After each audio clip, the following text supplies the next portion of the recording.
ದ್ರೌಪದಿ ದೇವಿಗೆ, ಹೀಗೆ ಎಲ್ಲರಿಗೂ ಸಹ ಭಗವಂತ ಅನುಗ್ರಹ ಮಾಡಿದ್ದಾನೆ. ಮತ್ತೆ ಇನ್ನೂ ಒಂದು ವಿಶೇಷ ಏನು ಅಂತಂದ್ರೆ, ಒಂದು ಪ್ರಾಣಿ ಗಜೇಂದ್ರನಿಗೆ, ಗಜೇಂದ್ರ ಮೋಕ್ಷದ ಕಥೆ ಬಗ್ಗೆ ತುಂಬಾ ಜನ ಕೇಳಿರಬಹುದು. ಒಂದು ಆನೆಗೂ ಸಹ ಭಗವಂತ ಅನುಗ್ರಹವನ್ನು ಮಾಡಿದ್ದ. ಆ ಆನೆ ಭಗವಂತನ ಪ್ರಾರ್ಥನೆ ಮಾಡಿತು. ಆ ಪ್ರಾರ್ಥನೆ ಮಾಡಿದಾಗ ಅವನಿಗೂ ಸಹ ಅನುಗ್ರಹವನ್ನು ಮಾಡಿದ, ಆ ಆನೆಗೂ ಸಹ ಭಗವಂತ ಅನುಗ್ರಹ ಮಾಡಿದ. ಅಂದ್ರೆ ಕೆಲವರಿಗೆ ಒಂದು ಪ್ರಶ್ನೆ ಬರ್ಬೋದು, ಅಂದ್ರೆ ಏನು ಪ್ರಶ್ನೆ ಅಂತಂದ್ರೆ, ಈಗ ಕೆಲವರೆಲ್ಲ ಪ್ರಪಂಚದಲ್ಲಿ ಏನ್ ಮಾಡ್ತಿರ್ತಾರೆ ಅಂತಂದ್ರೆ, ಅವರಿಗೆ ಅಲ್ಲಿರುವಂತಹ ಒಳ್ಳೆ ಅಂಶವನ್ನು ತಿಳ್ಕೊಳ್ಬೇಕು ಅಂತ ಇರುವುದಿಲ್ಲ, ಏನಾದ್ರೂ ಮಾಡಿ ಇದನ್ನ ಆಕ್ಷೇಪ ಮಾಡಬೇಕು ಅಂತಿರುತ್ತೆ. ಆ ಆಕ್ಷೇಪ ಮಾಡಬೇಕು ಅನ್ನುವಂತಹ ವಿಷಯವೇ ಅವರ ತಲೆಯಲ್ಲಿರುತ್ತೆ. ಅಲ್ಲಿ 100 ಒಳ್ಳೆ ವಿಷಯಗಳಿದ್ರು ಅದ್ಯಾವುದನ್ನು ನೋಡುವುದಿಲ್ಲ. ಎಲ್ಲಾದ್ರೂ ಒಂದು ಒಳ್ಳೆ ಏನೋ ಒಂದು ಲೋಪ ಇದ್ರೆ ಅದನ್ನೇ ಇಟ್ಕೊಂಡು ಅದನ್ನೇ ದೊಡ್ಡ ಮಾಡಿ ನೋಡುವುದು, ಅದನ್ನೇ ದೊಡ್ಡದಾಗಿ ಹೇಳುವುದು. ಕೆಲವೊಂದ್ಸಲಿ ಇಲ್ಲೇ ಇರುವಂತಹ ದೋಷಗಳನ್ನೆಲ್ಲ ಆರೋಪ ಮಾಡಿ ಹೇಳುವುದು, ಈ ತರ ಸ್ವಭಾವ ಕೆಲವರಿಗಿರುತ್ತೆ. ಆ ಥರದವ್ರು ಕೆಲವರು ಕೇಳ್ಬಹುದು, ಏನ್ರಿ ಆನೆ ದೇವರ ಪ್ರಾರ್ಥನೆ ಮಾಡುವುದಂದ್ರೆ ಏನರ್ಥ? ಈಗ ಆನೆಗೆ ದೇವರ ಪ್ರಾರ್ಥನೆ ಮಾಡಕ್ ಬರುತ್ತಾ? ಅದೊಂದು ಪ್ರಾಣಿ. ಮನುಷ್ಯ ಮಾಡಿದ್ದಾನೆ, ಏನೋ ಪ್ರಹ್ಲಾದ ಮಾಡಿದ್ದಾನೆ, ಇನ್ನೊಬ್ಬ ಮಾಡಿದ್ದಾನೆ ಅಂದ್ರೆ ಅದು ಒಪ್ಕೊಳ್ಬಹುದು. ಒಂದು ಆನೆ ದೇವರ ಪ್ರಾರ್ಥನೆ ಮಾಡಿತು, ಆನೆಗೆ ದೇವರ ಅನುಗ್ರಹ ಮಾಡಿದ್ದಾನೆ, ಆನೆಗೆ ಅದೆಲ್ಲ ಬರುತ್ತಾ ಅಂತ ಕೆಲವರು ಕೇಳ್ಬಹುದು. ಆದ್ರೆ ಇಲ್ಲೊಂದು ವಿಶೇಷ ಇದೆ. ಈ ಆನೆ ಹಿಂದಿನ ಜನ್ಮದಲ್ಲಿ ದೊಡ್ಡ ಭಗವದ್ಭಕ್ತನಾಗಿತ್ತು. ಭಗವದ್ಭಕ್ತನಾಗಿ ಅವನು ವಿಶೇಷವಾಗಿ ಭಗವಂತನ ಆರಾಧನೆಯನ್ನು ಮಾಡಿ ನಿರಂತರ ಭಗವತ್ ಸ್ಮರಣೆಯನ್ನು ಮಾಡಿ ಈ ಯಾವುದೋ ಒಂದು ಕಾರಣದಿಂದ ಈ ಜನ್ಮದಲ್ಲಿ ಆನೆಯಾಗಿ ಹುಟ್ಟಿದ್ದ. ಅವನು ಆನೆಯಾಗಿ ಹುಟ್ಟಿದ್ರೂ ಸಹ ಆ ಹಿಂದಿನ ಜನ್ಮದಲ್ಲಿ ಅವನು ದೇವರ ಒಂದು ಯಾವ ಆರಾಧನೆಯನ್ನು ಅತ್ಯಂತ ತೀವ್ರವಾಗಿ ಮಾಡಿದ್ನೋ, ಆ ಒಂದು ಆರಾಧನೆಯ ಒಂದು ಫಲದಿಂದ ಆ ಒಂದು ಸಂಸ್ಕಾರ ಈ ಜನ್ಮದಲ್ಲೂ ಸಹ ಅವನಿಗಿತ್ತು. ಇತ್ತಾದ್ರಿಂದ ಅವನು ಆ ಜನ್ಮದಲ್ಲೂ ಸಹ ಒಂದು ಆನೆಯಾಗಿ ಹುಟ್ಟಿದ್ರೂ ಸಹ ಅವನು ದೇವರ ವಿಶೇಷವಾದ ಆರಾಧನೆಯನ್ನು ಮಾಡಿದ್ರು, ಅದು ಯಾವುದೋ ಒಂದು ಕಾರಣದಿಂದ ಏನೋ ಒಂದು ಪಾಪ ಉಳ್ಕೊಂಡಿತ್ತು ಅವನಿಗೆ. ಆ ಒಂದು ಪ್ರಾರಬ್ಧ ಕರ್ಮದಿಂದ ಅವನು ಆನೆಯಾಗಿ ಹುಟ್ಟಬೇಕಾಯ್ತು. ಕೆಲವೊಂದ್ಸಲಿ ಏನಾಗುತ್ತೆ ಅಂತಂದ್ರೆ, ತುಂಬಾ ಪುಣ್ಯವಿದ್ದರೂ ಒಂದು ಪ್ರಬಲವಾದಂತಹ ಒಂದು ಪಾಪ ನಮಗಿದೆ ಅಂತಂದ್ರೆ ಆಗೇನಾಗುತ್ತೆ ಅಂತಂದ್ರೆ, ಈ ಪಾಪವು ಆ ಪುಣ್ಯವನ್ನು ತಡೆಯುತ್ತೆ. ಆ ಪುಣ್ಯವನ್ನು ಫಲ ಸ್ವಲ್ಪ ಕಾಲ ಈ ಪಾಪ ಏನ್ ಮಾಡುತ್ತೆ ಅಂತಂದ್ರೆ, ತಾನು ಕ್ಷೀಣವಾಗುವ ತನಕ ಇವನು ಎಷ್ಟೇ ಒಂದು ಪುಣ್ಯವನ್ನು ಮಾಡಿದ್ರೂ ಆ ಪುಣ್ಯವು ಇವನಿಗೆ ಫಲವನ್ನು ಕೊಡದೇ ಇರುವ ಹಾಗೆ ಈ ಪಾಪವು ಅದನ್ನು ತಡೆಯುತ್ತೆ.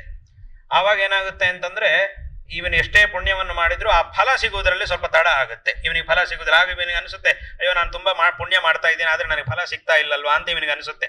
ಅದೇ ಸಂದರ್ಭದಲ್ಲಿ ಕೆಲವರು ತುಂಬಾ ಪುಣ್ಯವನ್ನು, ನಿಜವಾಗಲೂ ತುಂಬಾ ಪುಣ್ಯವನ್ನು ಮಾಡಿದ್ರು ಅವರಿಗೆ ಫಲ ಸಿಗಲಿಲ್ಲ ಅಂತಂದ್ರೆ ಅದಕ್ಕೆ ಕಾರಣ ಇದು ಏನಂತಂದ್ರೆ, ಏನಾದ್ರೂ ಒಂದು ಪ್ರಬಲವಾದಂತಹ ಇನ್ನೊಂದು ಕರ್ಮ ಇದಕ್ಕೆ ಒಂದು ಪ್ರತಿಬಂಧಕವಾಗಿದ್ದಾವಾಗ ಏನಾಗುತ್ತೆ ಅಂತಂದ್ರೆ ಇವನಿಗೆ ಆ ಕರ್ಮವು ಫಲವನ್ನು ಕೊಡದೆ ಹಾಗೇ ಇರುತ್ತೆ. ಹಾಗಂತೇಳಿ ಅದು ಹೋಗ್ಬಿಡುವುದಿಲ್ಲ, ಅದು ಹಾಗೇ ಇರುತ್ತೆ. ಈ ಪ್ರತಿಬಂಧಕವಾಗಿರ್ತಕ್ಕಂತಹ ಕರ್ಮವು ಕ್ಷೀಣವಾದ ಮೇಲೆ ಅದು ಕ್ರಮೇಣ ಕ್ಷೀಣವಾಗುತ್ತೆ. ಫಲವನ್ನು ಕೊಡ್ತಾ ಕ್ರಮೇಣ ಅದು ಕ್ಷೀಣವಾಗುತ್ತೆ. ಇದು ಕ್ಷೀಣವಾದ ಮೇಲೆ ಏನಾಗುತ್ತೆ ಅಂತಂದ್ರೆ, ಮತ್ತೆ ಪುನಃ ಇವನು ಮಾಡಿದಂತಹ ಪುಣ್ಯ ಫಲವು ಕರ್ಮವು ಇವನಿಗೆ ಫಲವನ್ನು ಕೊಡುತ್ತೆ. ಹೇಗೆ ಒಂದ್ಸಲಿ ಸಮುದ್ರದಲ್ಲಿ ತುಂಬಾ ಅಲೆಗಳು, ತುಂಬಾ ಮಳೆಗಾಲದಲ್ಲಿ ತುಂಬಾ ಗಾಳಿ ಇತ್ಯಾದಿಗಳೆಲ್ಲ ಇದ್ದಾವಾಗ ಆಗ ಯಾರು ಸಹ ಆ ನೌಕೆಯಲ್ಲಿ ಸಮುದ್ರದೊಳಗೆ ಹೋಗ್ಲಿಕ್ಕಾಗುವುದಿಲ್ಲ. ಎಷ್ಟು ಚೆನ್ನಾಗಿ ಒಳ್ಳೆ ನೌಕೆ ಇದ್ರೂ ಸಹ ಸಮುದ್ರದೊಳಗೆ ಹೋಗ್ಲಿಕ್ಕಾಗುವುದಿಲ್ಲ. ಎಷ್ಟು ಒಳ್ಳೆ ದೋಣಿ ಇದೆ, ನಾವು ಹೊಸದಾಗಿ ಒಂದು ದೋಣಿ ಖರೀದಿ ಮಾಡ್ಕೊಂಡು ಬಂದಿದ್ದೀವಿ, ತುಂಬಾ ಖರ್ಚು ಮಾಡಿ ತಗೊಂಡ್ ಬಂದಿದ್ದೀವಿ ಅಂತ ಹೇಳಿದ್ರೆ ಆಯ್ತು. ತುಂಬಾ ಖರ್ಚು ಮಾಡಿ ಒಂದು ಹೊಸ ದೋಣಿ ತಂದಿದ್ದೀರಿ, ಹೌದು, ಅದೆಲ್ಲ ಹೌದು, ಇದ್ರೊಳಗೆ ಎಲ್ಲ ಇದೆ, ಎಲ್ಲ ಬೇರೆ ಬೇರೆ ವ್ಯವಸ್ಥೆಗಳೆಲ್ಲ ಇದೆ ಅನ್ನೋದು ಹೌದು.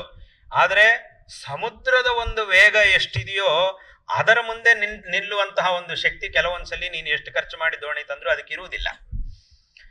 ಸಮುದ್ರದ ಒಂದು ಶಕ್ತಿ ಅದೆಷ್ಟು, ಅದು ಅನಂತ. ಅಲ್ಲಿ ನೋಡಿದ್ರೇನೆ ನಮಗೇನು ಆಚೆ ದಡವೇ ಕಾಣುವುದಿಲ್ಲ, ಅಷ್ಟು ನೀರಿದೆ, ಅಷ್ಟೊಂದು ಶಕ್ತಿ ಇದೆ ಆ ಸಮುದ್ರದ ಜಲಕ್ಕೆ.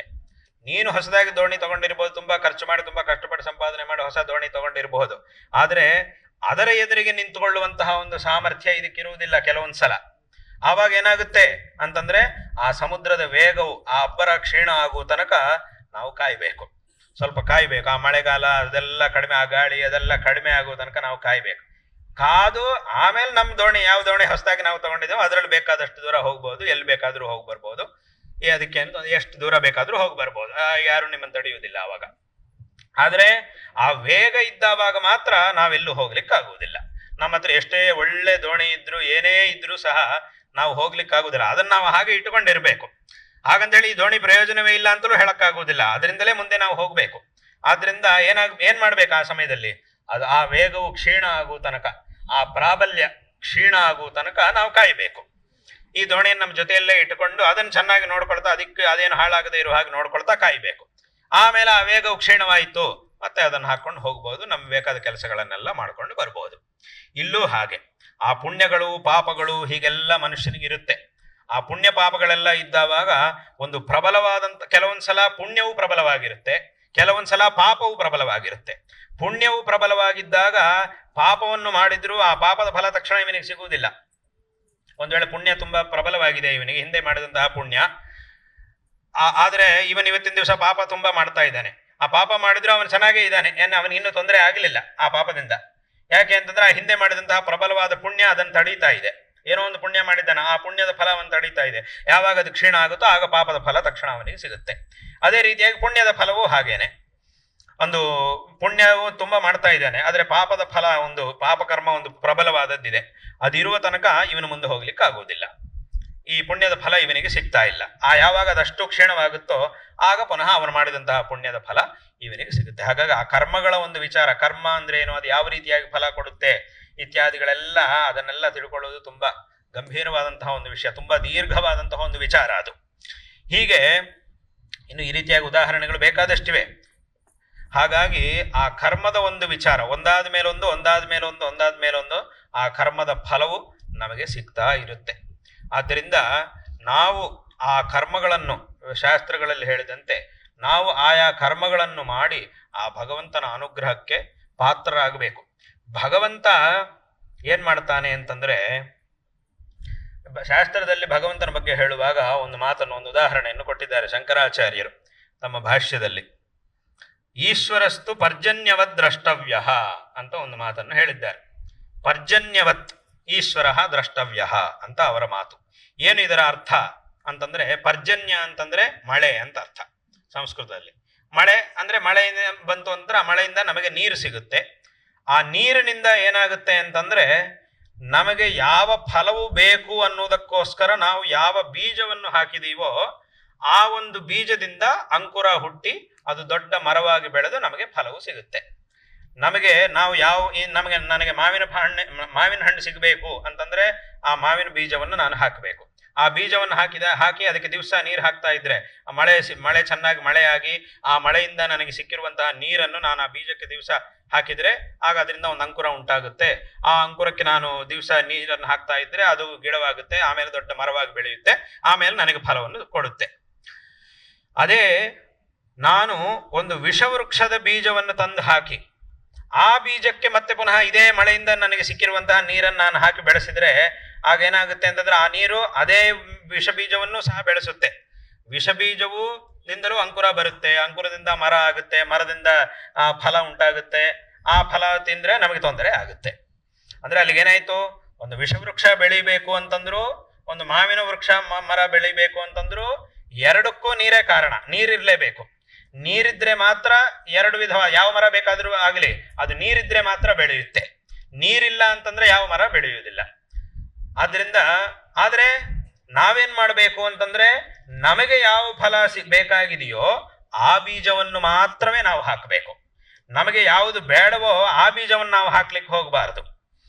ಆ ಬೀಜವನ್ನು ನಾವು ಹಾಕ್ಬಿಟ್ರೆ ಅವಾಗ ಏನಾಗುತ್ತೆ ಅಂತಂದ್ರೆ, ಆ ನೀರು ಏನ್ ಮಾಡುತ್ತೆ, ನೀರಿಗೆ ಯಾವ ವ್ಯತ್ಯಾಸವೂ ಇಲ್ಲ. ಅಂದ್ರೆ ನೀರು ಏನ್ ಮಾಡುತ್ತೆ ಅಂತಂದ್ರೆ, ಒಬ್ಬ ಮಾವಿನ ಮರದ ಬೀಜ ಹಾಕಿದ್ರೆ ನಾನು ಅದನ್ನ ಮಾತ್ರ ಬೆಳೆಯುವ ಹಂಗೆ ಮಾಡ್ತೀನಿ. ಒಂದು ವಿಷವೃಕ್ಷದ ಬೀಜವನ್ನು ಯಾವನಾದ್ರೂ ಗೊತ್ತಿಲ್ದೇನೋ ಅಥವಾ ಗೊತ್ತಿದ್ರು ಒಂದು ವಿಷವೃಕ್ಷದ ಬೀಜ ತಂದು ಹಾಕ್ಬಿಟ್ರೆ ನಾನು ಅದನ್ನು ಬೆಳೆಸುವುದಿಲ್ಲ ಅಂತ ನೀರು ಹೇಳುವುದಿಲ್ಲ. ಅದು ನಮ್ಮ ಕೆಲಸ, ನಮ್ಮ ಕರ್ತವ್ಯ. ನೀರು ಹಾಗೆ ಪಕ್ಷಪಾತ ಮಾಡುವುದಿಲ್ಲ. ನೀರು ಯಾವ ಬೀಜ ಹಾಕ್ತೀಯೋ ಅದನ್ನು ಬೆಳೆಸುವುದು ನೀರಿನ ಕರ್ತವ್ಯ, ನೀರಿನ ಕೆಲಸ ಅಷ್ಟೇ. ಅದನ್ನೇ ಈ ಭಗವತ್ಪಾದರು ಹೇಳಿದ್ರು, ಈಶ್ವರಸ್ತು ಪರ್ಜನ್ಯವ ದ್ರಷ್ಟವ್ಯ ಎಂಬುದಾಗಿ ಇದನ್ನೇ ಭಗವತ್ಪಾದರು ಹೇಳಿದ್ದಾರೆ. ಆದ್ರಿಂದ ಇಲ್ಲಿ ಯಾರು ಸಾವಧಾನವಾಗಿರ್ಬೇಕು ಅಂತಂದ್ರೆ, ನಾವು ಸಹ ಬೀಜವನ್ನು ಹಾಕುವವನು ಸಾವಧಾನವಾಗಿರ್ಬೇಕು. ನಿನಗೆ ಯಾವ ಫಲವು ಬೇಕಾಗಿದೆಯೋ ಆ ಬೀಜವನ್ನೇ ನಾವು ಸರಿಯಾಗಿ ವಿಚಾರ ಮಾಡಿ, ಒಂದು ವೇಳೆ ನಮಗೆ ಗೊತ್ತಾಗಲಿಲ್ಲ ಅಂತಂದ್ರೆ ದೊಡ್ಡವರ ಹತ್ರ ಆದ್ರೂ ಕೇಳಿ ತಿಳ್ಕೊಳ್ಬೇಕು. ನಮಗೆ ಇದು ಯಾವ ಬೀಜ, ಇದನ್ನ ಹಾಕಿದ್ರೆ ಯಾವ ಮರ ಬರುತ್ತೆ ಅನ್ನೋದು ಒಂದು ವೇಳೆ ನಮಗೆ ಗೊತ್ತಿಲ್ಲ ಅಂತಂದ್ರೆ ಆಗ ನಾವೇನ್ ಮಾಡ್ಬೇಕು, ಯಾರು ಕೃಷಿಯನ್ನು ಚೆನ್ನಾಗಿ ಮಾಡ್ತಾರೋ ಅವರನ್ನು ಕೇಳಿ ತಿಳ್ಕೊಳ್ಬೇಕು. ಇದು ಅವ್ರಿಗೆ ಗೊತ್ತಿರುತ್ತೆ, ಅವರನ್ನು ಕೇಳಿ ತಿಳ್ಕೊಳ್ಬೇಕು. ಇದು ಯಾವ ಮರ, ಇದು ಯಾವ ಬೀಜ, ಇದನ್ನ ಹಾಕಿದ್ರೆ ಯಾವ ಫಲ ಬರುತ್ತೆ, ಆ ಫಲದಿಂದ ನನಗೇನು ಪ್ರಯೋಜನ ಇತ್ಯಾದಿಗಳನ್ನು ಅವರ ಮೂಲಕವಾಗಿ ತಿಳ್ಕೊಂಡು ನಾವು ಹಾಕಬೇಕು, ಹಾಕಿ ಬೆಳೆಸಬೇಕು. ಅದೇ ರೀತಿಯಾಗಿ ಇಲ್ಲಿ ಒಂದು ವೇಳೆ ನಾವು ತಪ್ಪಾಗಿ ತಿಳ್ಕೊಂಡು ಒಂದು ವಿಷ ಬೀಜವನ್ನು ಹಾಕಿ ಆ ವಿಷ ಬೀಜದಿಂದ ದೊಡ್ಡ ಮರ ಬಂದು ಆ ಫಲವನ್ನು ತಿಂದು ನಮಗೆ ತೊಂದರೆ ಆಯಿತು ಅಂತಂದ್ರೆ ಆಗ ನಾವು ನೀರನ್ನು ಬಯ್ಯುವ ಹಾಗಿಲ್ಲ, ನೀರನ್ನು ನಿಂದನೆ ಮಾಡುವ ಹಾಗಿಲ್ಲ. ಈ ನೀರು ಹಾಕಿದ್ರಿಂದಲೇ ಈ ಮರ ಬಂತು, ಇಲ್ಲಿ ನೀರಿಂದೇ ತಪ್ಪು ಅಂತ ನಾವು ನೀರಿನ ಮೇಲೆ ದೋಷವನ್ನು ಆಪಾದನೆ ಮಾಡುವ ಹಾಗಿಲ್ಲ. ಯಾಕಂತಂದ್ರೆ ಇಲ್ಲಿ ನಾನೇ ಹಾಕಿದ್ದು ಬೀಜ.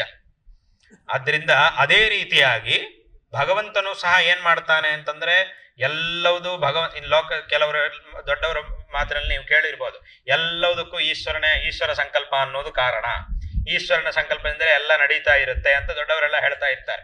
ಆ ಹೇಳಿದ್ದನ್ನು ನೀವೆಲ್ಲ ಕೆಲವರು ದೊಡ್ಡವರ ಬಾಯಿಂದ ಕೇಳಿರ್ಬೋದು. ಎಲ್ಲ ಈಶ್ವರ ಸಂಕಲ್ಪ ನಡೀತಾ ಇದ್ದೀರಾ, ಅವರ ಸಂಕಲ್ಪ ಈಶ್ವರನ ಸಂಕಲ್ಪದಿಂದಲೇ ಎಲ್ಲ ನಡೆಯುತ್ತೆ, ಆ ಈಶ್ವರ ಸಂಕಲ್ಪ ಇಲ್ಲ ಅಂದ್ರೆ ಯಾವುದು ನಡೆಯುವುದಿಲ್ಲ ಅಂತ ಹೀಗೆಲ್ಲ ದೊಡ್ಡವರು ಅವಾಗ ಹೇಳಿದ್ದನ್ನು ಕೇಳಿರ್ತೀರಿ. ಆಗ ಕೆಲವರಿಗೊಂದು ಪ್ರಶ್ನೆ ಬರುತ್ತೆ, ಈ ಈಶ್ವರನ ಸಂಕಲ್ಪದಿಂದಲೇ ಎಲ್ಲ ನಡೀತಾ ಇದೆ, ಎಲ್ಲದಕ್ಕೂ ಈಶ್ವರ ಕಾರಣ ಅಂತಂದ್ರೆ ಈಗ ಒಬ್ಬನಿಗೆ ತೊಂದರೆ ಆಯ್ತು, ಅವನಿಗೆ ತೊಂದರೆ ಆಗಿದ್ದಕ್ಕೂ ಈಶ್ವರ ಕಾರಣ ಅಂತ ಹೇಳಲೇಬೇಕಲ್ವಾ? ಆಗ ಈಶ್ವರ ಎಲ್ಲದಕ್ಕೂ ಕಾರಣ ಅಂತಂದ್ರೆ ಅವನಿಗೆ ತೊಂದರೆ ಯಾಕೆ ಮಾಡಿದ್ದಾನೆ ಭಗವಂತ? ಅವನಿಗೆ ಒಳ್ಳೇದೇ ಮಾಡ್ಬೋದಿತ್ತಲ್ವಾ? ಒಳ್ಳೇದು ಮಾಡಿದ್ರೆ ತಾನೇ ಅವನನ್ನು ಈಶ್ವರ ಅಂತ ನಾವು ಹೇಳಬೇಕು. ಅವನಿಗೆ ತೊಂದರೆ ಆಗುವ ಹಾಗೆ ಭಗವಂತ ಯಾಕೆ ಮಾಡ್ತಾ ಇದ್ದಾನೆ ಅಂತ ಕೆಲವರಿಗೆ ಪ್ರಶ್ನೆ ಬರುತ್ತೆ. ಆದ್ರೆ ಅವನಿಗೆ ತೊಂದರೆ ಆಗಿದೆ ಅಂತಂದ್ರೆ ಆ ತೊಂದರೆ ಆಗುವುದರಲ್ಲಿ ಈಶ್ವರನು ಕಾರಣವಾಗಿರಬಹುದು, ಆದರೆ ಕಾರಣವಾಗಿದ್ದಕ್ಕೆ ದೋಷಿಯೂ ಈಶ್ವರನೇ ಅಂತ ನಾವು ಹೇಳುವ ಹಾಗಿಲ್ಲ. ಈ ಉದಾಹರಣೆಗೊಂದು ವಿಷ ಬೀಜವನ್ನು ವಿಷ ಫಲವನ್ನು ತಿಂದು ನಮಗೆ ತೊಂದರೆ ಆಯಿತು ಅನ್ನೋದರಲ್ಲಿ ನಾವು ಆ ಮರಕ್ಕೆ ಹಾಕಿರುವಂತಹ ನೀರು ಸಹ ಒಂದು ಕಾರಣ ಹೌದು, ಆದರೆ ಕಾರಣವಾಗಿದ್ದೆಲ್ಲ ದೋಷಿ ಆಗುತ್ತೆ ಅಂತ ಇಲ್ಲ. ನಾವು ಹಾಗೆ ತಿಳ್ಕೊಂಡಿದ್ದೀವಿ, ಇದು ಕಾರಣ ಆಯ್ತು ಅಂತಂದ್ರೆ ಇದು ದೋಷಿ ಆಯ್ತು ಅಂತ ನಾವು ತಿಳ್ಕೊಂಡಿದ್ದೀವಿ. ಆದ್ರೆ ದೋಷಿ ಅದಾಗುವುದಿಲ್ಲ, ಅದು ಬರೀ ಕಾರಣ ಮಾತ್ರ ಆಯ್ತಷ್ಟೆ. ಇಲ್ಲಿ ದೋಷಿ ಯಾರು ಅಂತಂದ್ರೆ ಯಾರು ಇವತ್ತಿನ ದಿವಸ ನಮಗಿಂತಹ ದುಃಖವು ಬರ್ಲಿಕ್ಕೋಸ್ಕರ, ಅಂದ್ರೆ ಯಾವ ಒಂದು ಕರ್ಮವನ್ನು ನೋಡಿ ಈಶ್ವರ ನಮಗೆ ಈ ದುಃಖವನ್ನು ಕೊಟ್ಟಿದ್ದಾನೋ ಆ ಕರ್ಮವನ್ನು ನಾವು ಮಾಡಿದ್ರಿಂದ ಆ ಕರ್ಮವನ್ನು ಯಾವನು ಅವನೇ ಅಲ್ಲಿ ದೋಷಿ ಆಗ್ತಾನೆ. ಅದೇ ರೀತಿಯಾಗಿ ಲೋಕದಲ್ಲೂ ನಾವು ಭಗವತ್ಪಾದರು ಈಶ್ವರಸ್ತು ಪರ್ಜನ್ಯವ ದ್ರಷ್ಟವ್ಯ ಅಂತ ಹೇಳಿದ್ದಾರೆ. ಒಂದು ಲೌಕಿಕವಾಗಿ ಒಂದು ಉದಾಹರಣೆ ಹೇಳಬೇಕು ಅಂತಂದ್ರೆ, ಒಬ್ಬ ಏನೋ ಒಂದು ಅಪರಾಧ ಮಾಡಿದ್ದಾನೆ, ಅವನನ್ನು ಕೋರ್ಟ್ನಲ್ಲಿ ಜಡ್ಜಿ ಹತ್ರಕ್ಕೆ ಕರ್ಕೊಂಡು ಬಂದಿದ್ದಾರೆ. ಆಗ ಜಡ್ಜ್ ಏನ್ ಹೇಳಿದ್ದಾರೆ ಅಂತಂದ್ರೆ, ಇವನು ಇಂತಹ ತಪ್ಪು ಮಾಡಿದ್ರಿಂದ ಇವನಿಗೆ ಇಷ್ಟು ವರ್ಷ ಶಿಕ್ಷೆ ಹಾಕಿ ಅಂತ ಹೇಳಿದ್ದೆ, ಇಷ್ಟು ವರ್ಷ ಜೈಲಲ್ಲಿ ಇಡಿ ಅಂತ ಹೇಳಿದ್ದಾರೆ. ಅವನನ್ನು ತಗೊಂಡೋಗಿ ಜೈಲೊಳಗೆ ಹಾಕಿದ್ದಾರೆ. ಆ ಜೈಲೊಳಗೆ ಹಾಕಿದ್ರಿಂದ ಏನಾಯ್ತು ಅಂತಂದ್ರೆ ಅವನಿಗೆ ತುಂಬಾ ತೊಂದರೆ ಆಯ್ತು. ಜೈಲೊಳಗೆ ಹಾಕಿದಾಗ ಅವನು ತುಂಬಾ ಕಷ್ಟವನ್ನು ಅನುಭವಿಸಿದ ಜೈಲಲ್ಲಿ. ಇವತ್ತಿನ ದಿವಸ ಅವನು ಜೈಲಿನೊಳಗಿದ್ದು ಆ ಕಷ್ಟವನ್ನು ಅನುಭವಿಸ್ತಾ ಇದ್ದಾನೆ ಅಂತಂದ್ರೆ ಅದಕ್ಕೆ ಕಾರಣ ಈ ಜಡ್ಜು ಹೌದು. ಯಾಕಂದ್ರೆ ಜಡ್ಜ್ ಹೇಳಿದ್ರಿಂದಲೇ ಅವನನ್ನು ತಗೊಂಡೋಗಿ ಜೈಲೊಳಗೆ ಹಾಕಿದ್ದಾರೆ. ಒಂದು ವೇಳೆ ಜಡ್ಜ್ ಏನಾದ್ರು ಇವನೇನ್ ತಪ್ಪಿಲ್ಲ ಬಿಟ್ಬಿಡಿ ಅಂತ ಹೇಳ್ಬಿಟ್ರೆ, ಹಾಗೆ ತೀರ್ಪು ಕೊಟ್ಟು ಬಿಟ್ಟಿದ್ರೆ ಅವನನ್ನು ಬಿಟ್ಬಿಡ್ತಿದ್ರೆ ಅವನು ಚೆನ್ನಾಗಿರ್ತಿದ್ದ. ಆದ್ರೆ ಅವನನ್ನು ಇವತ್ತು ಜೈಲೊಳಗೆ ಹಾಕಿದ್ದಾರೆ, ಅವನು ಶಿಕ್ಷೆ ಅನುಭವಿಸ್ತಾ ಇದ್ದಾನೆ, ಕಷ್ಟಪಡ್ತಾ ಇದ್ದಾನೆ ಅಂತಂದ್ರೆ ಅದರೊಳಗೆ ಕಾರಣ ಜಡ್ಜಿನೂ ಹೌದು. ಆದರೆ ಇಲ್ಲಿ ದೋಷಿ ಜಡ್ಜಿ ಅಲ್ಲ. ಅವನಿವತ್ತು ಕಷ್ಟ ಅನುಭವಿಸ್ತಾ ಇದ್ದಾನೆ ಅಂತಂದ್ರೆ ಒಂದು ಕಡೆ ತಪ್ಪಾಗಿದೆ, ಆ ತಪ್ಪಾಗಿರುವುದರಿಂದ ಇವತ್ತು ಇವನು ಕಷ್ಟ ಅನುಭವಿಸ್ತಾ ಇದ್ದಾನೆ. ಅಪರಾಧ ಮಾಡಿದ್ರಿಂದ ಅವನು ಜೈಲಿನೊಳಗೆ ದುಃಖವನ್ನು ಅನುಭವಿಸ್ತಾ ಇದ್ದಾನೆ. ಆ ಅಪರಾಧವನ್ನು ಮಾಡಿದವನು ಯಾವನು ಅಂತಂದ್ರೆ ಆ ಅನುಭವಿಸುವವನೇ. ಆದ್ರಿಂದ ಇಲ್ಲಿ ಜಡ್ಜಿ ಅವರ ಒಂದು ದುಃಖಕ್ಕೆ ಕಾರಣವಾಗಿದ್ರೂ ಆ ದೋಷಿ ಜಡ್ಜಿ ಆಗುವುದಿಲ್ಲ. ಯಾರು ಮಾಡಿದ್ನೋ ಅವನು ಮಾತ್ರವೇ ಕಾರಣ ಆಗ್ತಾನೆ. ಅದೇ ರೀತಿಯಾಗಿ ನಾವು ಯಾವ ಬೀಜವನ್ನು ಹಾಕ್ತೀವೋ ಆ ಫಲವನ್ನು ಕೊಡೋದು ದೇವರ ಕೆಲಸ. ಭಗವಂತ ಏನ್ ಮಾಡಿದ್ದಾನೆ ಅಂತಂದ್ರೆ, ಆ ಯಾರ್ಯಾರು ಏನೇನು ಕರ್ಮವನ್ನು ಮಾಡ್ತಾರೋ ಆ ಕರ್ಮಕ್ಕೆ ತಕ್ಕಂತಹ ಫಲವನ್ನು ಕೊಡುವುದು ತನ್ನ ಕೈಯಲ್ಲಿ ಇಟ್ಟುಕೊಂಡಿದ್ದಾನೆ ಅಷ್ಟೇ. ಆಯಾ ಕರ್ಮಗಳನ್ನು ಮಾಡುವಂತಹ ಒಂದು ಕೆಲಸವನ್ನು ಮಾತ್ರ ಅವರವರಿಗೆ ಬಿಟ್ಟುಬಿಟ್ಟಿದ್ದಾನೆ ಭಗವಂತ. ಮತ್ತು ಅವರಿಗೆ ಯಾವುದನ್ನು ಮಾಡಬೇಕು ಯಾವುದನ್ನು ಮಾಡಬಾರದು ಅಂತ ತಿಳಿಸುವಂತಹ ವೇದಶಾಸ್ತ್ರಗಳನ್ನು ಸಹ ನಮಗೆ ಕೊಟ್ಟಿದ್ದಾನೆ, ಅದನ್ನು ನಮ್ಮ ಮುಂದೆ ಇಟ್ಟಿದ್ದಾನೆ. ಆದ್ದರಿಂದ ಆ ವೇದಶಾಸ್ತ್ರಗಳನ್ನು ತಿಳಿದಿರತಕ್ಕಂತಹ ಗುರುಗಳು ಹಿರಿಯರು ಅವರಿಂದ ನಾವು ಏನು ಮಾಡಬೇಕು ಏನನ್ನು ಮಾಡಬಾರದು ಅನ್ನುವುದನ್ನು ತಿಳ್ಕೊಂಡು ಅದರಂತೆ ಜೀವನವನ್ನು ನಡೆಸುವುದು ನಮ್ಮ ಕೆಲಸ. ಅದರಿಂದ ಆ ಯಾರು ಏನು ಕರ್ಮವನ್ನು ಮಾಡ್ತಾರೋ ಅದಕ್ಕೆ ತಕ್ಕಂತಹ ಫಲವನ್ನು ಕೊಡುವುದು ಮಾತ್ರವೇ ಈಶ್ವರನ ಕೆಲಸ. ಆ ಪ್ರಯತ್ನವನ್ನು ಯಾವುದನ್ನು ಮಾಡಬೇಕು ಯಾವುದನ್ನು ಮಾಡಬಾರದು ಅನ್ನುವುದನ್ನ ಆ ಈಶ್ವರನೇ ಕೊಟ್ಟಿರತಕ್ಕಂತಹ ವೇದಶಾಸ್ತ್ರಗಳನ್ನು ಇಟ್ಟುಕೊಂಡು ಅವುಗಳನ್ನು ನಾವು ಸರಿಯಾಗಿ ತಿಳ್ಕೊಂಡು ಅದರಂತೆ ಜೀವನ ನಡೆಸುವಂತಹ ಕರ್ತವ್ಯ ಮನುಷ್ಯನು. ಆ ಕರ್ತವ್ಯವನ್ನು ಮನುಷ್ಯನಿಗೆ ಕೊಟ್ಟುಬಿಟ್ಟಿದ್ದಾನೆ ಭಗವಂತ. ಪ್ರಸಿದ್ಧವಂತಹ ಮಾತು ಕರ್ಮಣ್ಯೇವಾಧಿಕಾರಸ್ಥೆ ಮಾ ಫಲೇಶು ಕದಾಚನ. ನಿನಗೆ ಕರ್ಮದಲ್ಲಿ ನಿನಗೆ ಸಂಪೂರ್ಣವಾಗಿ ನಿನಗೆ ಅಧಿಕಾರ ಕೊಟ್ಟಿದ್ದೀನಿ, ಮತ್ತು ಯಾವುದನ್ನು ಮಾಡಬೇಕು ಯಾವುದನ್ನು ಮಾಡಬಾರದನ್ನ ಅನ್ನೋದನ್ನೆಲ್ಲ ನಿನ್ನ ಮುಂದೆ ಇಟ್ಟಿದ್ದೀನಿ. ಅದನ್ನು ನೋಡಿಕೊಂಡು ನೀನು ಸರಿಯಾಗಿ ನಿರ್ಣಯ ಮಾಡಿಕೊಂಡು ಹಿರಿಯರ ಒಂದು ಮಾರ್ಗದರ್ಶನ ಪಡ್ಕೊಂಡು ಉತ್ತಮವಾಗಿ ನೀನು ಜೀವನ ನಡೆಸು, ಕೊನೆಗೆ ಫಲವನ್ನು ನಾನು ಕೊಡ್ತೀನಿ.